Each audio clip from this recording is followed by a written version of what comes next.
Salut les amis, bienvenue à cette nouvelle vidéo. Nous allons parler aujourd'hui du match du Real de Madrid contre l'AC de Milan. On revoit ensemble ce que donne la formation nouvelle du Real de Madrid. Tous les détails les amis, après l'intro.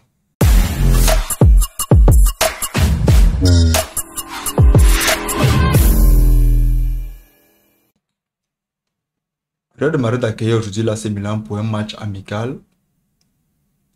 Le Real de Madrid accueille aujourd'hui l'AC Milan pour un match amical aux États-Unis pour essayer de voir à quel niveau se situe leur formation. Pourquoi? Parce qu'avec l'arrivée de nouveaux joueurs, l'arrivée d'un nouveau milieu compétitif, je parle bien sûr ici de Arda Güler, je parle bien sûr ici de Jude Bellingham, ils essaient de faire en sorte que le Real de Madrid soit plus fort que l'année dernière. L'année dernière, néanmoins, ils ont très bien joué. Ils ont très bien performé, on ne faut pas se mentir, ils ont bien joué. Ils avaient eu beaucoup d'occasions, ils avaient eu tellement de chances, mais ils n'ont pas réussi à remporter les titres importants. Je parle bien sûr ici de la Champions League, je parle aussi ici du championnat. Il ne fallait pas oublier la belle performance du Barça en championnat qui a réussi à dominer le Real tout au long. Et aussi, de l'autre côté, Man City qui a réussi à dominer le Real en demi-finale. Donc, ils n'ont pas remporté de titre majeur. C'est pour ça que Florentino Pérez aujourd'hui décide de faire en sorte que l'équipe soit de plus en plus forte. Mettre les joueurs compétitifs. Et c'est ça qui se passe aujourd'hui. Pourquoi quand tu regardes le Real de Madrid aujourd'hui avec un début qui commence avec un 2-0, quand tu regardes la première mi-temps avec les joueurs qui sont là, quand ils entrent au stade, c'est dans l'envie de gagner. 2-0, le coach vous regarde. Donc vous avez l'obligation de faire une très belle performance. Match amical néanmoins, mais c'est dans un match amical qu'on reconnaît exactement qui va jouer les matchs importants. Pourquoi quand ça commence avec un 2-0, on se dit que bon, les joueurs qui sont là ne performent pas bien. À la deuxième mi-temps, on fait un remplacement complet. On essaie de mettre l'équipe A, l'équipe qui va jouer tout au long de la saison. Et ça se définit très clairement. L'entrée de Vinicius, l'entrée de Rodrigo, l'entrée de Valverde, l'entrée de Tchouaméni, l'entrée de Luka Modric, la sortie de Camavinga, l'entrée de Carvajal, l'entrée de Rudiger. On fait un changement poste par poste pour mettre les joueurs à leur top niveau. Mais ce qu'on remarque bien, c'est qu'on ne retire pas Jude Bellingham. On ne retire pas Jude Bellingham, on veut le mettre en confiance. On le laisse au stade, on retire tout le reste et on met le nouveau joueur au stade.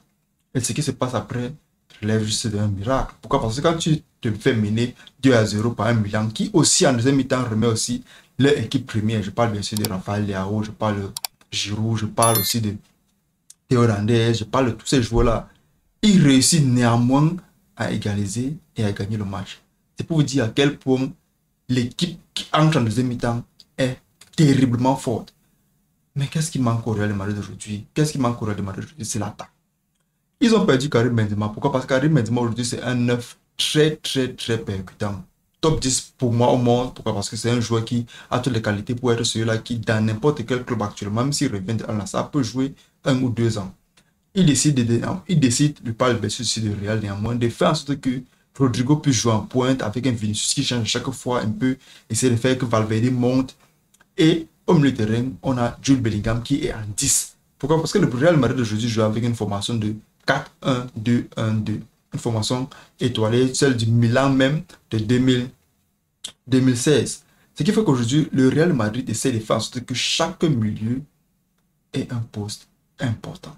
Jude Bellingham ne peut pas jouer milieu défensif ou milieu récupérateur comme Toni Kroos ou bien comme Tchouaméni. Il faut donc un poste où il est à son aise. Il a porté le numéro 5 des Zidane, ce n'est pas pour s'amuser avec. Il faut prouver que tu mérites ce numéro-là. Et il le fait bien. Pourquoi? Parce qu'il fait une très belle performance aujourd'hui avec l'arrivée des joueurs avec qui il peut bien combiner. Je parle bien sûr de Modric, je parle ici de Vinicius, je parle ici là de Rodrigo. Il combine bien et c'est comme ça que les gens réussissent à monter au score. 3-2. Mais malgré le fait que ce soit 3-2 les amis, il ne faut pas aussi jeter tous les fleurs, c'est un match amical. Pourquoi? Parce que dans ce match amical-là, tu as eu un gardien qui a encaissé les buts à tout va. Mais il encaisse, on te tient un tir, tu encaisses les buts qu'on ne prend jamais dans le monde du football. Bon, on prend, mais à un niveau international, je pense que c'est un but qui te met juste dans une très mauvaise position en tant que gardien de but. Mais le Real Madrid a quand même poussé, ils ont réussi à revenir au score et c'est ça le plus important. Ce qu'on remarque ici, c'est quoi? C'est que l'équipe qui entre est plus forte que l'équipe qui sort. Malgré que c'est un match amical, les amis, je vous dis, le coach n'est pas là pour jouer avec l'amitié. Pourquoi? Parce que son poste est en danger.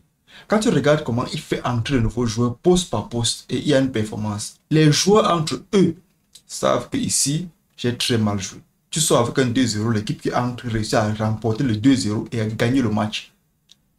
Même si c'est un match amical dans l'esprit de tous les joueurs là, ça sonne mal. Pourquoi? Parce qu'on te retire un maître joueur qui performe mieux que toi. Ça fait mal aussi à tous les joueurs. C'est pour ça c'est pour ça que Florentino Pérez, comme je l'ai dit tantôt, a créé une équipe compétitive. Kamavinga aujourd'hui repart au milieu de terrain. Pourquoi? Parce que avec l'arrivée aussi en confiance et aussi en forme de Mendy, ils essaient de faire en sorte que Kamavinga retrouve son poste au milieu de terrain. Mais en premier temps, ça n'a pas donné. Disons plutôt que c'est un warm-up qui n'a pas donné. Pourquoi? Parce que le match amical, c'est le premier d'une longue série qui arrive durant la pré-saison. Donc, on essaie de voir dans les jours à venir ce qui va donner, ce que ça va donner. Chouamini aujourd'hui, c'est un joueur qui avait été annoncé dernièrement à Liverpool, avait été annoncé dernièrement euh, au Bayern de Munich. Un joueur qui veut absolument le temps de jeu. Il n'est pas là pour s'asseoir au banc alors que c'est lui le patron de l'équipe de France, finaliste de la Coupe du Monde. Donc il veut arriver et s'imposer. Donc il entre aujourd'hui en deuxième mi-temps et ça s'observe.